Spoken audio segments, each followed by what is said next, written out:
Okay, so tonight we are going to be talking about new in practice. What do we do from the minute you get your certificate or your degree or your doctorate, whatever your piece of paper says, to when you start seeing clients? How do you know where to start? So the topic of this call is the 3 most common mistakes new practice owners make and how to not be part of that statistic. That's what we want for you. So Ashley, do you want to just take a minute and introduce yourself, and then you can just take over and direct the questions my way and I'll answer as I see fit. Yeah, absolutely. I'm excited to be here tonight. I am Coach Ashley of Attractwell, and those of you who are here from Get Oiling would know me as well. We're really excited to have collaborated with Jody on some really incredible comprehensive training for practitioners at all stages of practice, whether that's just getting started all the way through to selling your practice, phasing out, and moving into retirement. And so my background is in coaching. And as Jody and I talk about sometimes, and I reminisce, I grew up in a chiropractor's office. Like my first job was cleaning the adjustment tables because my mom worked at the chiropractor's office. So, it's really an honor to be, to have grown up in the holistic space, right? Mm-hmm. To have known about these things at such a young age. And it's just such a great honor to be able to help people who need to be doing this good work get out there and get this work done. And so what I do here with Attractwell is really kind of decode, right? We have Greg who builds the software. He's got the magic wand, and I decode. He codes, I decode, so that you understand how to use what we have to make your business run. And Jody has figured out some incredible ways to use our software to create an amazing, thriving one-woman show. So today, we really kind of want to bring this back to square one, to the beginning, to how we get started. So whether you are brand new, maybe you've gotten your first client, maybe you haven't, maybe you've gotten a certification, maybe you've decided that you know what you're doing and you're just going to go out there and get it done. If you're a coach, for instance. What we want to do here is make sure that you've set yourself up for success. Because, I mean, Jody, you've probably seen this yourself. And for those of you guys who are Oilers who are here, you see this happen in leadership as well. If we don't build the right way at the beginning, we really feel the heat of that later, right? We create systems that don't necessarily sustain, and we can hit a plateau that's kind of an icky place to be sometimes. So we want to get you set up to really run a practice that is massively fulfilling and successful, whether you're just getting started or you're wanting to reconfigure and decide what your practice is going to be from here on out. So without further ado, Jody, let's talk about the getting started. How long have you been in practice? So actually, Thursday is April 1st, and I will be 21 years old in my practice. And I have served well over now 100,000 adjustments. And I'm primarily a pediatric and prenatal chiropractor, and I accept their families too. So I've been at it for a long time. I've also been a coach for a long time, and I've coached many chiropractors. And at one point I was coaching in Arbonne Nation. Like, I've coached so many different groups of women. This time last year, I was working as a strong woman strategist, helping women get to the top of their physical, emotional, and spiritual game. So I've worn a lot of coaching hats, but all the while as a chiropractor and a mom. Those are my roles on this planet. And of course, a wife too. My husband's an awesome guy. So, I like teaching through stories, and I'm here in New Jersey, 21 years in practice. I know a lot of things. I know that I don't know a lot of things too. That's one of the gifts as we get older, is we realize how much we really don't know.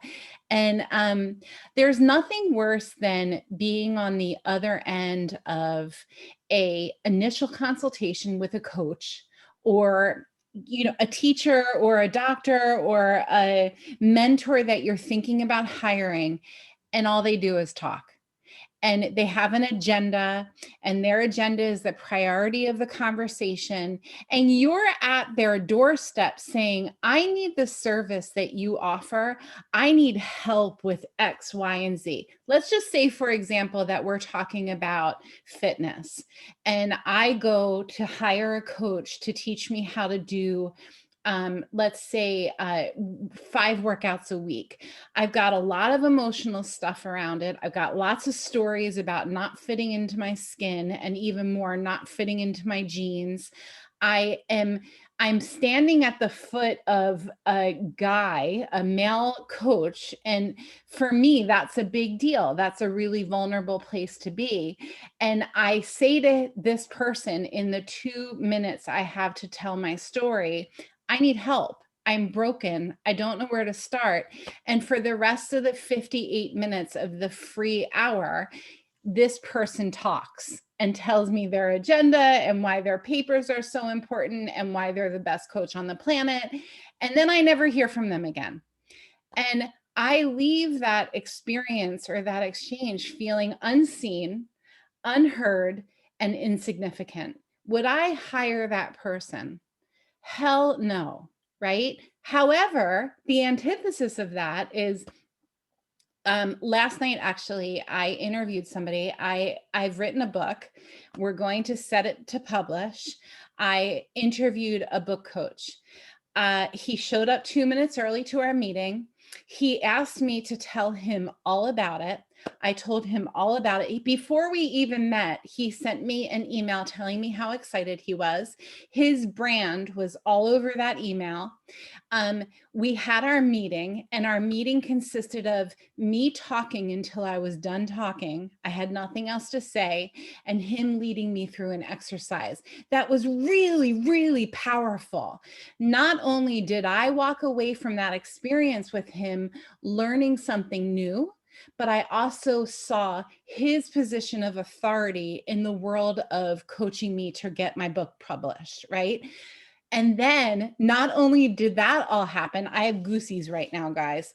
The other thing that happened is an hour after we finished our experience together, he sent me a message and said, it was really lovely to meet you. Here's what I really liked about you. I can't wait to hear from you soon. You know what? He checked every box. And it's not necessarily what he taught me, it's what he showed me. So my hope tonight is that you're not the first scenario, you become the second scenario where you're thinking about your systems and how to do. You have a message. If you didn't have a message, you wouldn't be spending this time with us.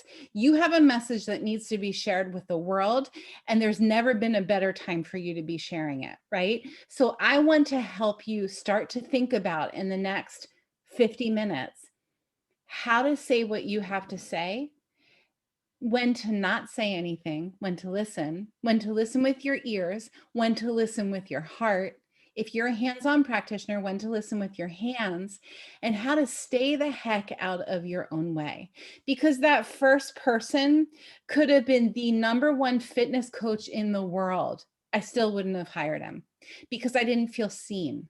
So how do we get it so that the people who come to you, and they will come to you, they will come to you because you're putting it out there. How do we get it so that they feel seen and heard? And so then they can open up and start to learn from you. I'm hoping that that makes sense to everybody. Ashley, does that make sense to you? Oh my God, that's so beautifully put. I wish we had like hand raising here. You guys let us know in the chat if you've ever experienced something similar, or you're kind of getting where Jody's going with this. So we're talking about the three most common mistakes that new practice owners make, and I think you're really hitting on the first one here, right? About getting in our own way and letting what we think we need to do lead the conversation, right? What I we need to think what say. happens is, I reference chiropractic a lot. So I say when things are stuck, they're like a subluxation. In chiropractic, subluxation means the nerve system is stuck and it's not optimizing. It's not moving optimally. So the subluxation with so many coaches, and this is my personal and professional experience, is we don't know when to do all of the important parts. We know it's important to talk. We know it's important to share our message. We know it's important to talk about money. We know it's important to keep our clients' files organized. We know that there are times when we're talking about what they think of it and times when they're talking about what they feel about it, but we're not sure when to do what. Usually what happens is we get in our own way. We get in our way because of our agenda. And usually our agenda happens because of our stuff. What does that mean? If my intention as a coach is to go out there and help people with, let's just say, weight loss, let's use that as an example, and I'm carrying too much fat on my body for my frame, it's not healthy for me to be at this weight, right? There's a discrepancy there. There's a disconnect there. There's what we call a subluxation there. And we know when we're carrying extra weight. We feel it. It's not rocket science, right? And I know that in the back of actually, it's really in the front of my mind. I know that in every conversation that I have, and it taints my experience or my level of integrity in my own personal experience with my clients who I'm talking to about weight loss or weight release or getting in the best shape of their life. There's a disconnect there. The same is true if we're talking to our clients about cleaning up their stuff and saying sorry to people that they've hurt. If there are all these people that I haven't said sorry to, that I haven't made amends to, and I'm telling people to go make amends to people that they've hurt, there's a disconnect there. So one of the very first things that we move through with our clients, that we move you through, is cleaning up your stuff. And it's called I Want to, so I will. So what do you want to do? And how do you get to the place where you're ready to do that? Do you want to be coaching athletes? Do you want to be mentoring students? Do you want to be coaching oilers? What is it that you want to do? And what do you need to do to get your ducks in a row so that you're ready to do that? There's always more work to be done. We all know that, right? We're never done. We're done when we're done, right? I always say to my patients in my chiropractic practice that dead people don't have symptoms. So they'll come in and they'll be like, my back hurts, my head hurts. And I'm like, cool, you're alive. Dead people don't have symptoms. So for you, what needs to be cleaned up? And when I ask you that question, the first thing that comes to your mind is where you need to start. Write it down. Because I know something came to your mind. Either two things are running through your head, or maybe three. One is, what the hell is this woman talking about? Two is, oh man, I do not want to look at this stuff anymore, but I'm going to write it down. And three is, why are my kids making so much noise right now? I love that. That's so powerful, right? Like the thing that comes to mind right now is the thing you know you need to work on the most. And if we could just get that out of the way, right? Now, how do we just curious, right? When you were first getting started, what was the aha moment for you that you needed to get your own thing out of the way? Do you have do you have any stories about that? When I graduated from chiropractic school, if you were on with us the other night, you heard this story. I was chain smoking. I was 40 pounds heavier than I am now. I was probably I depressed. found James. You could, I'm going to mute you, my sister. There we go. And actually, I'm going to unmute you. There we go.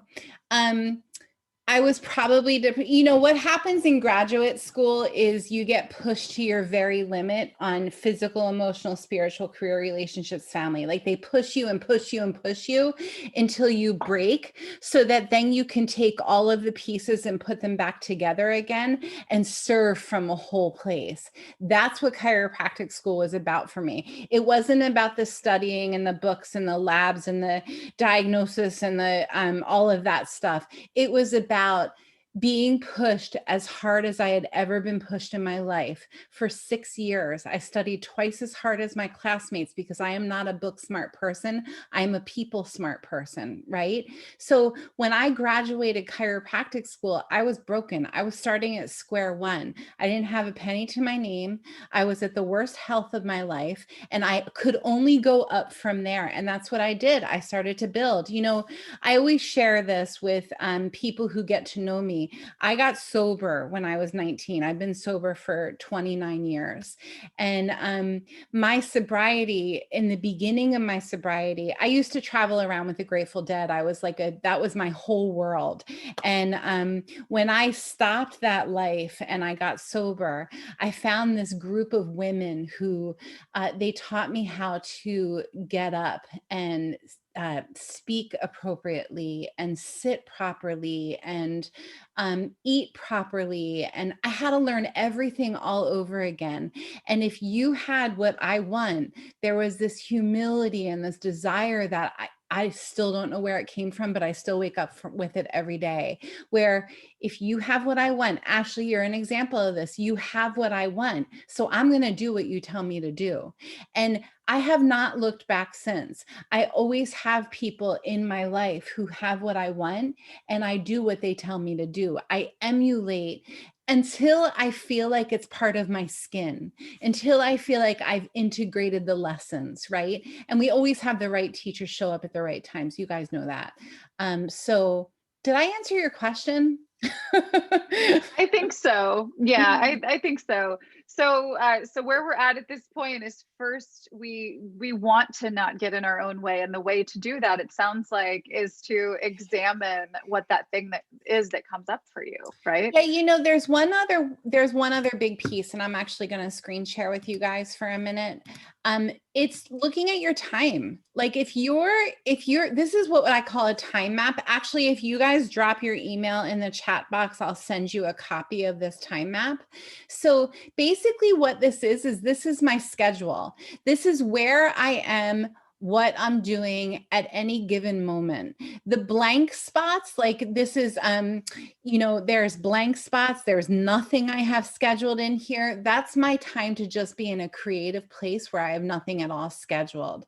I'll schedule in when I sweat, because that's, if I don't get time to work out, I'm no good to anybody. Then I schedule in my adjusting hours, and then I schedule in time that I focus on soup school. Then I have time that I do telehealth calls. Then I have time for webinars like what we're doing right now. And then, of course, I have family time.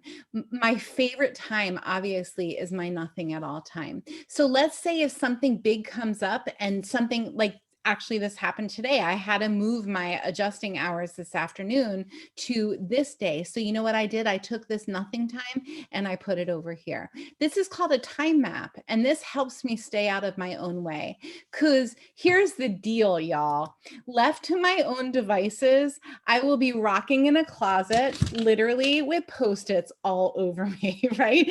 Because if you saw how fast I move through the world, it's very overwhelming to most people. So I need that structure. And most people starting out in practice, to stay out of their own way, they need that structure too.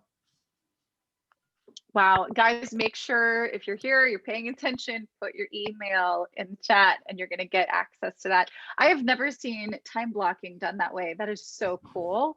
I need to go back and look at that. I I'll love send you that. a copy I of it, love that Ashley. so I much. got you. I do this on Google Calendar, but I like yours. Mhm. This is It's cool. pretty. So, awesome. All right. So we've got what's your Try next to thing then? create a product or service or program with strategies that don't work. That's what we've got next on the list. So Okay. should we just So what does dive that in? look like? Yeah. Yeah, let's get into that, right? Because I think maybe just let us know in the chat as well. I know you're putting your email addresses in there. How many of you guys have an already defined product or service, and what is it? Do you have a coaching program? Do you are you offering hourly? Like, what is it that you are offering right now, or that you hope to offer? Yeah, Let we us want know. to hear about that. So I'm going to say that. So, number one was we don't want to let fear take over. We don't want to get in our own way. Hmm. Number two is that we don't want to try to create a program or service with strategies that don't work for us, right? So, what does that look like? That looks like, more than anything, in my understanding and my experience, not having a very clear picture of who you want to be working with. So, when I was new in practice, I always had a very clear idea that I wanted to work with babies and kids because they've always made sense to me. Most adults don't make sense to me. Kids have always made sense to me. So I knew that I wanted to work with them because they light up my world, and I want my world lit up all day long. Who doesn't want that? So who lights up your world? Who who do you spend your day with in your ideal that can really integrate what you have to teach? How do you reach that person? Where are they? Who's your avatar? Who's your bat signal? Who's your, in my world, we call her Lula. Who's your Lula? Lula in my world is a 30-something mom with the time, energy, and resources to give more and do more for her family. She's crunchy and holistic, but she's not totally crunchy and holistic. She's got room to grow, right? That's my avatar. It has been since the day I opened my practice. Where does she hang out? What doctor's offices does she go to? Today, this is a great example. So if you guys, if you find me on Facebook, you'll see the crazy. I do crazy stuff on Facebook because I'm not shy at all. And today I went into an Orange Theory Fitness that was opening in my town, and I did a Facebook Live for them. I have 5,000 friends on Facebook, and I started to opera sing in the middle of this Orange Theory Fitness. I'm not an opera singer, but I know that my Lula is going to go to Orange Theory Fitness. So I want to talk to all of the Lulas out there, position myself as an authority in the community for the Lulas out there, and say to them, hey guys, hey Lula, look at what the community is bringing to you. Oh, by the way, I'm Dr. Jody Dinnerman, chiropractor here in Clinton, right? So you want to figure out, where does your avatar or your ideal client hang out? Who are they going to see? Who are their practitioners? What stores do they go to? That's where you're going to be doing your marketing. That's where your cards need to be. What are they talking about? What groups are they in? Are they educated? Are they not educated? Are they seniors? If they're seniors, where do they go on Saturday mornings? That's where you want to go. So the cleaner and clearer, again, I'm going to share my screen with you. The cleaner and clearer you guys can get with your ideal client, the easier all of this is going to be. So let me go here. You can see a spreadsheet with a bunch of words on it. Yeah. Okay. Yep. So here, this is one of the things that we give to our students. This is your ideal client worksheet. You're going to answer these questions. What does your ideal client love? Where do they hang out? What words do they use? What words do they hate? Do you know that there are words that I hate, like slacks? The words, if you say the word slacks to me, it's like nails on a blackboard. So just make this stuff up. The person who you want to serve, what words does she love? Like, I love the word y'all. What words does she hate? What do they read about? What do they talk about? What organizations are they part of? What do they typically look up online? If they were talking to Siri or Alexa, what would they ask Siri or Alexa? And it goes on and on. So the point is that one of the tools that or systems that we want to make sure we do not forget is we want to get very clear on who we're serving, because that's your whole marketing plan. Then you know where to go and who to talk to. You'll know. If I'm in the supermarket and I see a Lula, I really call her a Lula. I see a Lula, I'm going to do everything I need to do to walk up to her and say, hey, who's your family chiropractor? Do you know how many new practice members I've gotten just by asking that question? And you know what they say to me? You must be Dr. Jody. So give yourself a reputation. Go out on a limb a little bit. Live a little bit. All right, Oh, Ash. that's amazing. So the way that you phrase this that is, so trying to create a product or service or program with strategies that don't work. So when we tie that into knowing who your person is, do you think that when we're looking at getting started, that we are creating, like, do we know the person before we create the offer, or vice versa? Or how does that factor in, right? When we're looking at trying to not become a statistic As in our soon practice. as you are clear on who you want to serve, you will know what to say to her. I want to serve a Mm, 30-something mom who she's freaking tired and she's sick of wearing the masks. She's had it. She wants fresh air. She wants to connect with people. She's so lonely and her kids are driving her freaking crazy right now. So as soon as I see Lula in the supermarket, I know that that's what's on her mind. I'm not going to bombard her with information about chiropractic. I'm going to ask her a very simple question. Who's your family chiropractor? You're going to ask them a very simple question. How you feeling? That's it. Just ask them how they're feeling, because nobody ever listens. Nobody ever asks, when was the last time somebody stopped and said to you, how you doing? And listened. And listen, if somebody has done that for you lately, make sure you take 5 minutes and write them a little love note and thank them, because it just doesn't happen anymore. When somebody asks me how I'm doing, I'm like, why do I look pale? Like, what's the matter? What do I? same. Because it doesn't Yeah. happen anymore. So be that guy. Be that guy that takes a minute and says, how you doing? Everything cool? If you're a coach Mm. and you are a strategist, and let's say that you're a coach who works with new moms, okay? Um, what does a new mom need to be asked? She needs to be asked, when's the last time you took a bath? When's the last time you took an hour for yourself?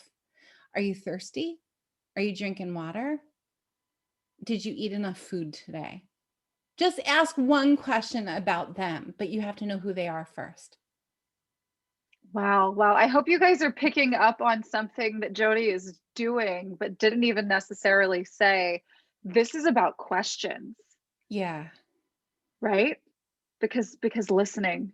Oh, I love that. I love that so Curiosity. much. Approach Hmm. every conversation. And you know what? So one of the other things that we talk a lot about as far as systems are concerned is what you do on the first visit, what you do, like going back to the scenario about the two different kinds of coaches, you're going to have a turn to talk and tell them your story and why you're so great. But give them a turn first. Let them know that you're cool and that you're somebody who gets them. Because as soon as you have that, it lets everybody comes to the table with defenses, right? Especially if they're thinking about hiring a new coach, especially if you're into this stuff, right? If you're somebody who's into that MLM thing, right? This is good stuff. There's so much good in this, but there are so many stories and attachments to it too.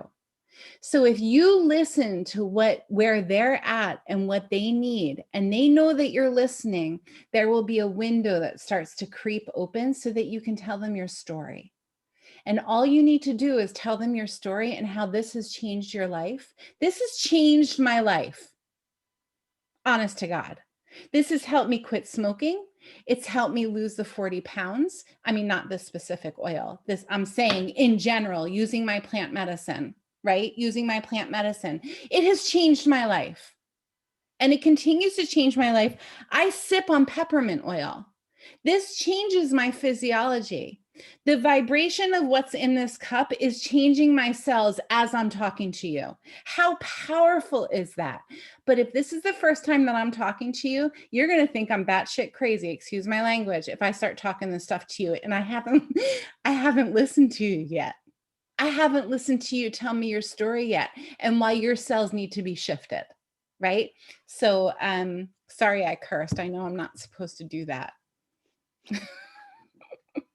I think we're a forgiving group.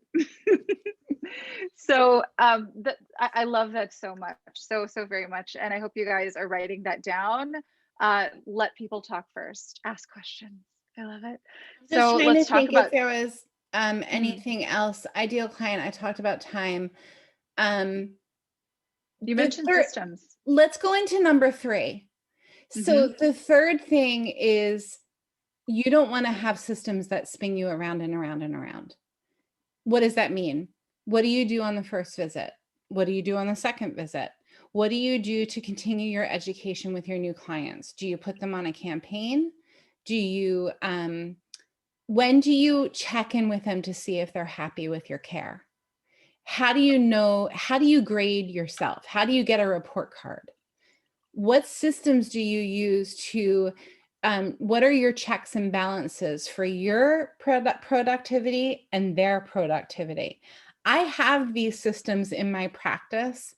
I don't always use them. I'm going to be totally honest with you, but I always use my new client systems. And I'm going to go into that. Let me just share my screen with you. It's like kind of like show and tell online, right? All right, we're going to go here. Mm-hmm. Nope, I'm going to go here. Okay. So this is called the new client checklist. Okay. These are the things that I do with a new client. Before I meet with them, these are the things that I do. At the first visit, these are the things that I do. After the first visit, these are the things that I do. At visit 2, these are the things that I do. And what I walk my students through is I say, okay, now it's time to make your own. What do you want to do before you meet with a new client? What do you want them to hear? What do you want them to see? What do you want them to smell? What do you do at your first meeting? What do you do after your first meeting? What do you do at your second meeting? You guys have to make this work for you because there's only one of you in the world, and your clients are coming to see you because of who you are, not what you do. Your clients, so here's where we tie in staffless practice. Here's the truth of the matter, okay? I have been in practice for 21 years. For 17 of those years, I spent 80% of my work hours hiring, training, and firing staff, and I hated it. It took me away from what I was put on this earth to do, which is to be a chiropractor. It was a distraction. I had my heart broken. I had people stealing from me. I had people lying to me. I had people seeing other chiropractors behind my back while they were working at my office. You guys, I have seen the best of people and I have seen the worst of people in being a boss. I don't need those headaches if when I go to the office, what I want to do is serve. I want to serve so that people can get healthier, so that this world can be a better place. Okay. So if I'm thinking about what's happening at my front desk, I'm not in a clear place to serve. I get too overwhelmed and I go into cerebral mode. I'm not in heart mode, right? So what do I need to do to be able to automate my systems? That's what Soup School is all about. Staffless entrepreneurial women in practice. How do we get organized? How do we talk about what we do? How do we share it with the world? How do we talk about money? How do we ask for money? How do we have check-in systems? How do we make sure our people are happy? How do we make sure that we're happy, right? One of my favorite lessons that I teach in Soup School is Soup School is an online finishing school of sorts for women in practice who don't have or don't want staff, or have staff and want to automate what they're doing. And one of my favorite lessons that we do is called sensational. We talk about taste, touch, sound, sight, and smell, and how you make your space pleasing to all 5 of the senses.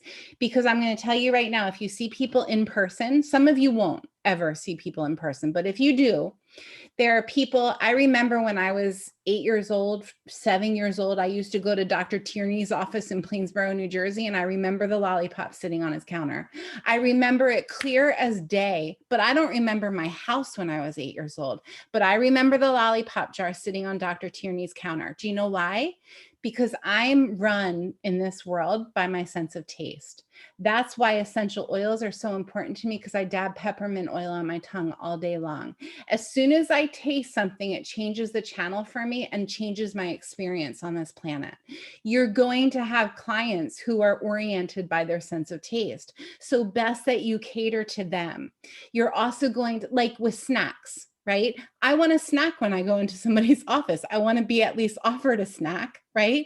So that's taste. Sound, you want beautiful music going that's not too overwhelming, that doesn't have too many rhythms.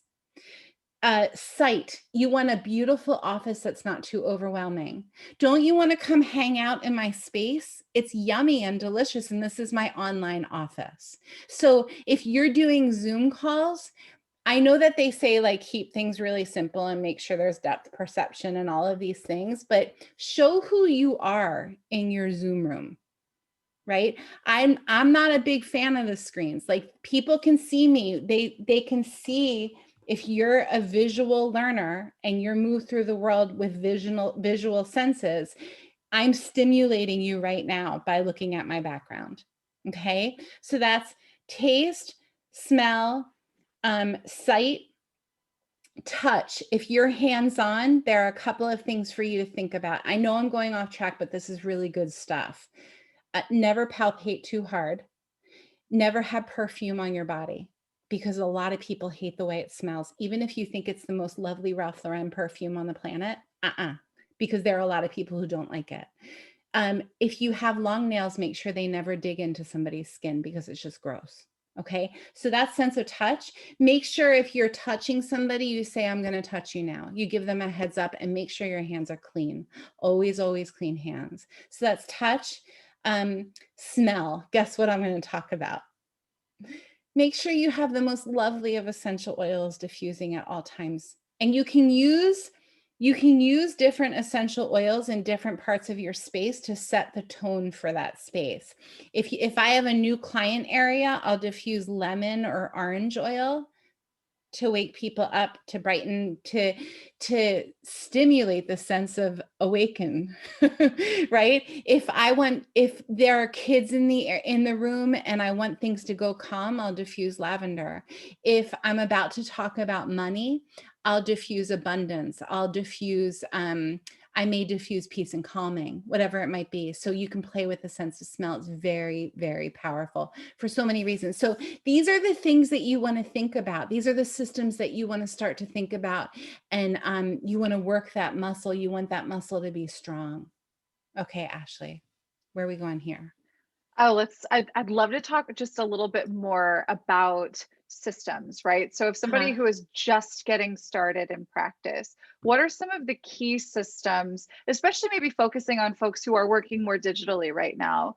If we were to just kind of give like a top 3 or 4 things someone should want to put in place Yep. when they're getting started in practice, what are the systems that they may want to focus on first? Easy. So the first thing, I'm going to grab mine here. I actually keep these by my desk.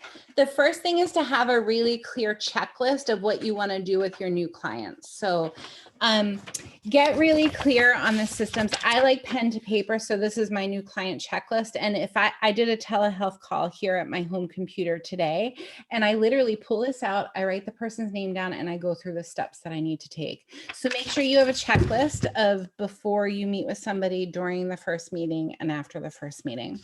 The next system is to, and I know this sounds silly, but lean on your systems. If you can create the best systems on the planet, but if you don't use them, they're no good to anybody. So figure out how to keep yourself organized, whether it's paper or online. I do a combination of both. I love the written word. I need to have papers all over where I can scratch things off and cross things off. And the last I would say is make sure that you schedule in time for nothing at all. Make sure that you don't work 24/7 because you will hit a wall or get sick. And you don't want to get sick because then you're working from that place. Um, Make sure that you take breaks, schedule in breaks for yourself. Get the sun on your face every day. Here's my biggest, chiropractic hat on. For every hour that you're sitting at a computer, make sure you're sweating for 10 minutes. So if you sit at a computer for 3 hours a day, make sure you go for a run for 30 minutes, or you get on a Peloton for 30 minutes, or you go for a walk. Every hour in front of the computer, you move your body to the point of sweat for 10 minutes. That's my rule in my practice for my practice members. And that should be the center of everything you do, because if that's at the center, everything else has a tendency to fall into place. Does that help? Beautiful. Yes, absolutely. That is one thing that, when we're talking about about establishing a business, getting a business off the ground, it's really easy to just dive in and focus on the numbers and Right. what we don't know, and working so hard to get pieces into place. And if you aren't working with, you being well at the core, this goes back to the first thing that you mentioned, the very first thing, getting in our own way, right? If you've got stuff, it's going to show up, it's going to get in the way. And here's the deal, you're always going to have stuff. The good news is there's always going to be something to unpack, right? There's always Yep. going to be luggage that needs to be zipped open. Isn't that Yep. awesome? But the truth of the matter is, as long as you have regular check-ins, slip and check and slip and check and slip and check. Nobody has this perfect, and they call it practice for a reason. And the truth of the matter is that the longer I'm in practice, the less I know. I say to my new patients, um, I don't know a whole lot, but I know that true healing comes from the part that we don't know anything about. So we know a lot in science about the brain and the spinal cord and the neuroproprioceptors, all that great stuff. We know a lot, but there's an area that we don't know anything about, and that's where healing happens. And I don't know that our brains have even the glasses to understand how big healing is. And there have been so many great experts talking about this. You guys, if you're a coach, you are a healer. If you're doing a form of healing, especially if you work with plant medicine.